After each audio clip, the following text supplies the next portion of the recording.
Halo para pemuda-pemudi harapan bangsa, apa kabarnya? Kembali berjumpa dengan saya si ganteng kalem, tapi itu juga kalau lagi punya cuan.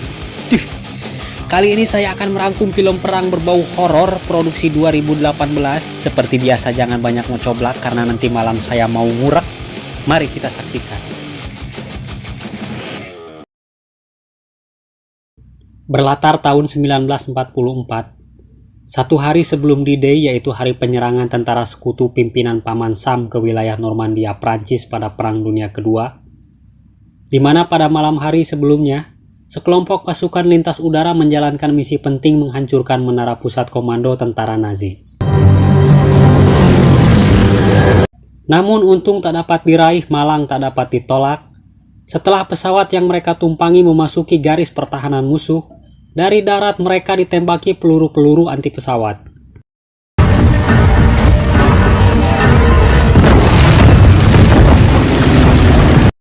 Di antara mereka yang berhasil selamat adalah Boyce, pakai C bukan pakai K, dan Kopral Port, yang mana dalam perjalanannya mencari sisa pasukan yang selamat, keduanya menyaksikan sersan mereka yang menjadi pimpinan misi tanpa ampun dieksekusi tentara musuh. Tidak memberikan perlawanan karena kalah jumlah, ditambah ada misi penting yang harus mereka selesaikan sebelum pagi tiba. Tidak lama kemudian mereka berdua bertemu dengan Dawson, Tibet, dan Chase. Tapi karena banyak ngawangkong serta tidak fokus, mereka melewati radang ranjau yang ditanam tentara musuh. Dan Dawson tewas saat itu juga. Port yang berpangkat lebih tinggi meminta pasukannya fokus dan memasang bayonet serta mengikuti bekas jejak kakinya. Beberapa saat kemudian setelah melewati ladang ranjau, si Boy memergoki seorang wanita penduduk lokal bernama Chloe, yang setelah digeledah, si Neng Chloe ini hanya mengumpulkan barang sisa tentara yang kemudian akan dikilau ke pengepul barang bekas. Para tentara itu lalu dibawa Chloe ke rumahnya, yang mana Chloe hanya tinggal dengan adiknya Paul serta bibinya yang sakit parah. Di loteng rumah, Kopral Port yang sekarang jadi pimpinan misi memerintahkan Tibet dan Chase mengamati dan mencari titik tepat menanam bahan peledak untuk menghancurkan menara komando musuh. Sementara si Boy mengawasi pintu rumah karena banyak tentara musuh berkeliaran. Sementara Port sendiri mau bobo karena capek selama di pesawat ongkek-ongkekan. Melihat pintu kamar bibi Chloe yang terbuka, dengan rasa penasaran si Boy mencoba mendekati pintu. Namun tiba-tiba,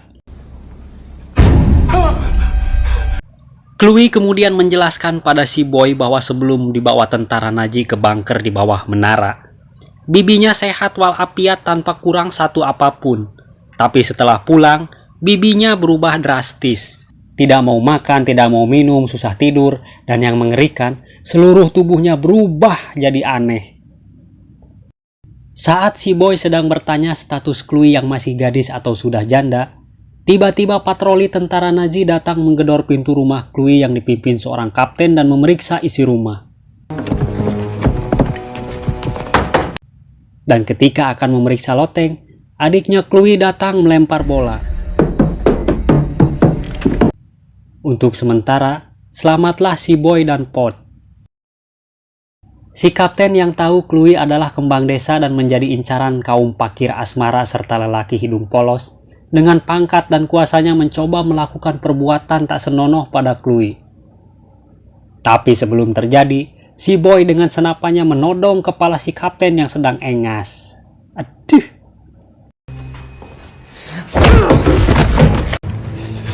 You okay? Singkat cerita, si Boy ditugaskan memanggil Tibet dan Chase yang sedang memantau menara untuk berkumpul. Dan bukan menemui kedua temannya, yang ada si Boy melihat aksi pembakaran manusia yang sedang sekarat. Tidak percaya dengan apa yang dilihatnya, Boy dengan mengendap-endap mencoba menjauh dari bunker. Tapi saat di jalan, seekor anjing mengejar si Boy. Beruntung ia menaiki sebuah truk tentara yang kebetulan melintas.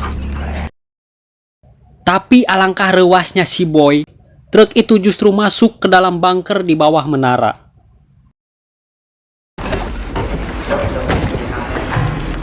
Terlanjur basah ya sudah mandi sekalian, begitu kira-kira si Boy.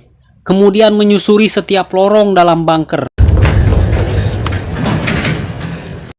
Hingga di suatu ruangan, Boy melihat sebuah bungkusan mirip kepompong dengan selang tertancap di bungkusan itu. Si Boy yang penasaran lalu membuka kepompong dengan hati-hati. Dan betapa terkejutnya si Boy, ternyata di dalam kepompong itu berisi manusia yang masih hidup. Dan merindinglah semua bulu di tubuhnya si Boy menyaksikan apa yang ada di hadapannya. Karena melihat cairan dalam tabung jarum suntik, masih dengan rasa penasaran Boy membawa satu tabung dan bergegas mencari jalan keluar. Tapi sebelumnya, Boy sempat menyelamatkan seorang temannya Jacob yang ditangkap sesaat setelah mendarat dan akan dijadikan kelinci percobaan. Singkat cerita, Boy dan Jacob tiba di rumahnya Chloe, kemudian menjelaskan semua kejadian yang dialaminya pada Kopral Pod. Berikut serum yang dibawa sebagai barang bukti. Kopral Pod kemudian menginterogasi si kapten. Namun karena yang diinterogasi adalah seorang perwira Nazi, tentu tidak mudah menggali informasi menyangkut rahasia militer. Jika cara sopan tidak berhasil, cara baik-baik tidak berguna, maka cara terakhir adalah jalan kekerasan.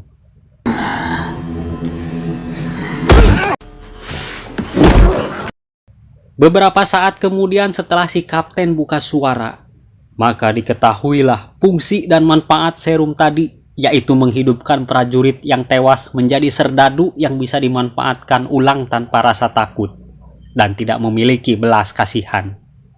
Sementara untuk serdadu yang masih hidup, serum itu menjadikan pemakainya memiliki urat kawat tulang besi kulit baja muka tembok.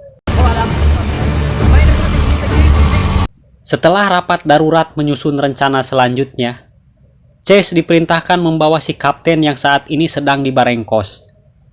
Tanpa diduga, Chase disliding si kapten kemudian merebut pistolnya Chase dan menembaknya hingga tewas. Beruntung si Boy dan Pod datang melumpuhkan si kapten.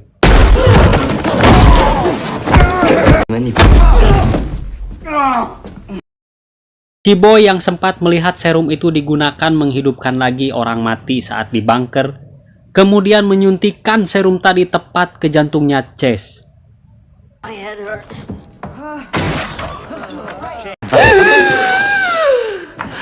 Chase bangkit dari kematiannya dan sontak membuat semua hadirin terkejut terheran-heran. Namun bukannya hidup seperti masyarakat biasa pada umumnya, Chase justru mengamuk dan mencoba menghajar semua orang di hadapannya.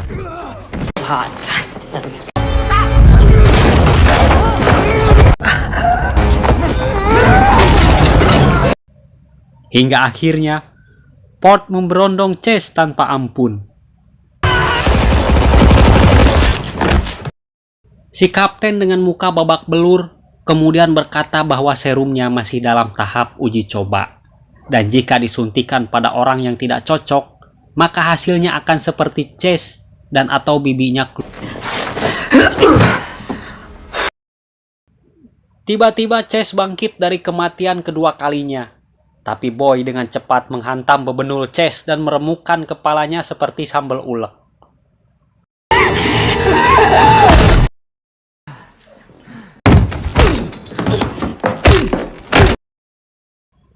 Saat Pod beserta pasukannya sedang tafakur dengan kejadian barusan, si kapten memanfaatkan kesempatan itu untuk kabur dan membawa Paul sebagai sandera.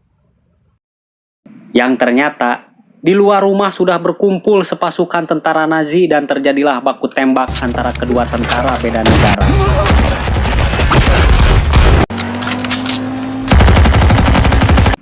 Hingga pada akhirnya Pod berhasil menembak mukanya si kapten dari jarak dekat, sebelum mobil yang ditumpanginya tancap gas.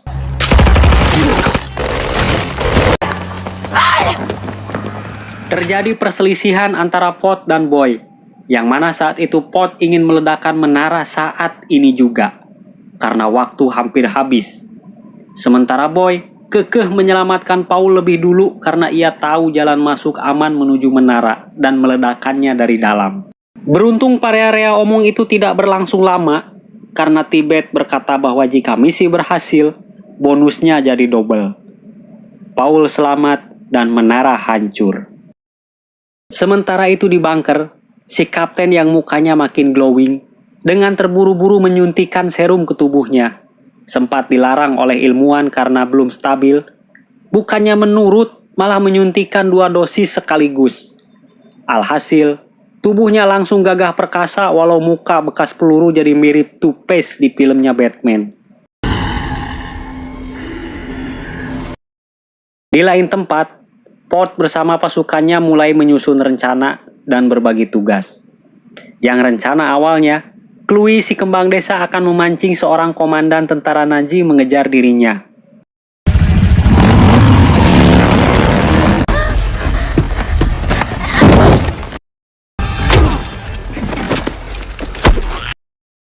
Lalu kemudian, si komandan itu pulang ke markas dengan bahan peledak di motor dan juga granat di babangusnya.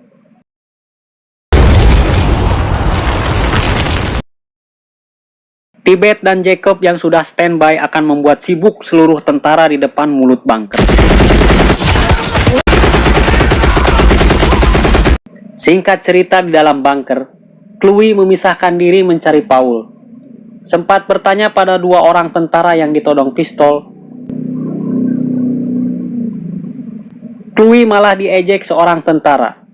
Hingga akhirnya, seorang tentara Nazi yang masih hidup kini tahu bahwa Chloe sedang tidak mau diajak heureuy. Kemudian membuka sel yang menurutnya tempat Paul ditahan. Dan ketika Chloe mencoba masuk, si penjaga mencoba menembak Chloe dari belakang. Beruntung jagoan kita si Boy datang menghantam bebenul si penjaga dengan popor senapannya.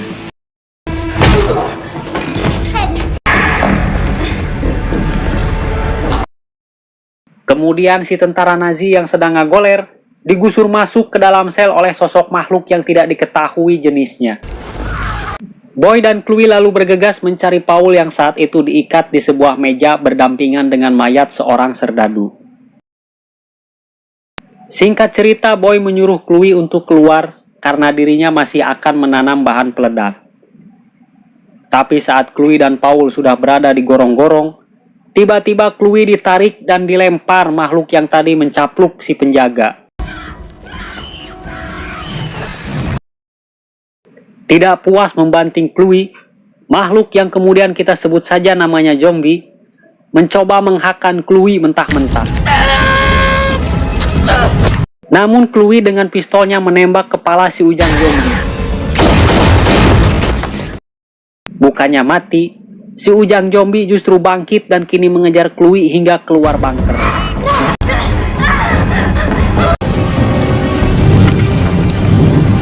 Tapi saat si zombie sudah berada di hadapan Chloe, dengan senjata pelontar api milik tentara Nazi, tanpa ampun si ujang zombie disembur api hingga jadi areng.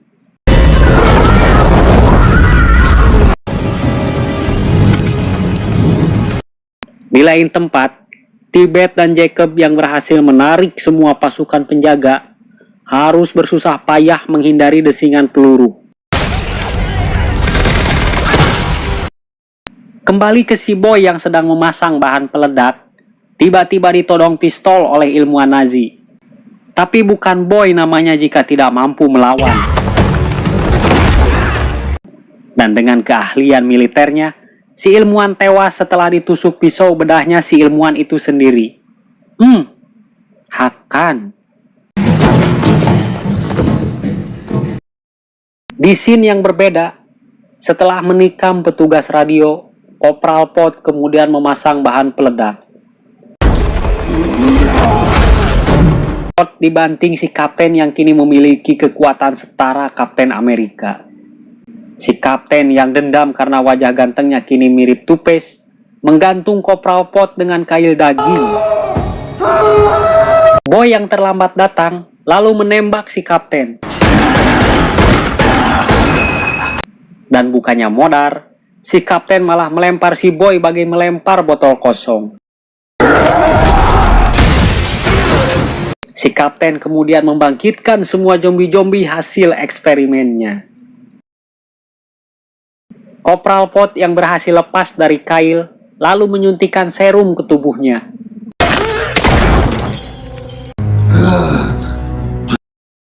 Sementara si kapten yang sedang ngelelep-lelep si Boy tanpa disadari ditusuk gantar hingga tembus dada oleh Kopral Pot.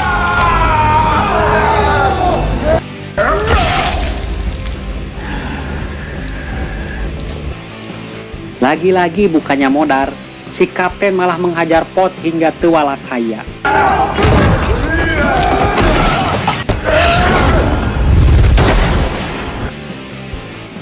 Sampai pada akhirnya, Pot ngagorolongkeun tabung gas dan dengan sigap, Boy menembak tabung gas tersebut hingga meledak dan melempar si kapten ke dalam sumur.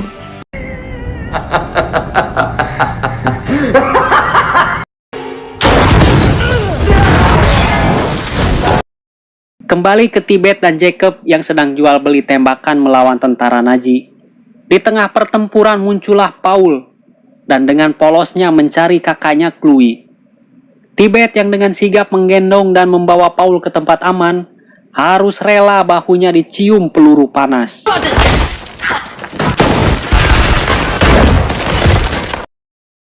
Dan Chloe yang datang, dengan senapan di tangannya melumat habis sisa-sisa kekuatan musuh. Boy yang sedang memapah Pot, tiba-tiba disuntrungkeun keluar pagar. Dan dengan mata merah menyala, Pot memerintahkan Boy memasang timer peledak di menara, sementara dirinya yang sudah tidak bisa disembuhkan akan meledakkan diri bersama hasil penelitian Nazi dan zombie-zombie yang kini sudah bangkit. Dan menurut Pot, jangankan Nazi, pihak sekutu pun jangan sampai memiliki serum ini.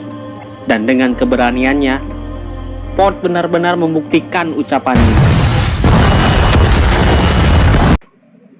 Singkat cerita, setelah memasang timer, Boy berlari keluar menghindari ledakan yang akan meruntuhkan tower dan meluluh lantakan bunker beserta hasil penelitian Nazi.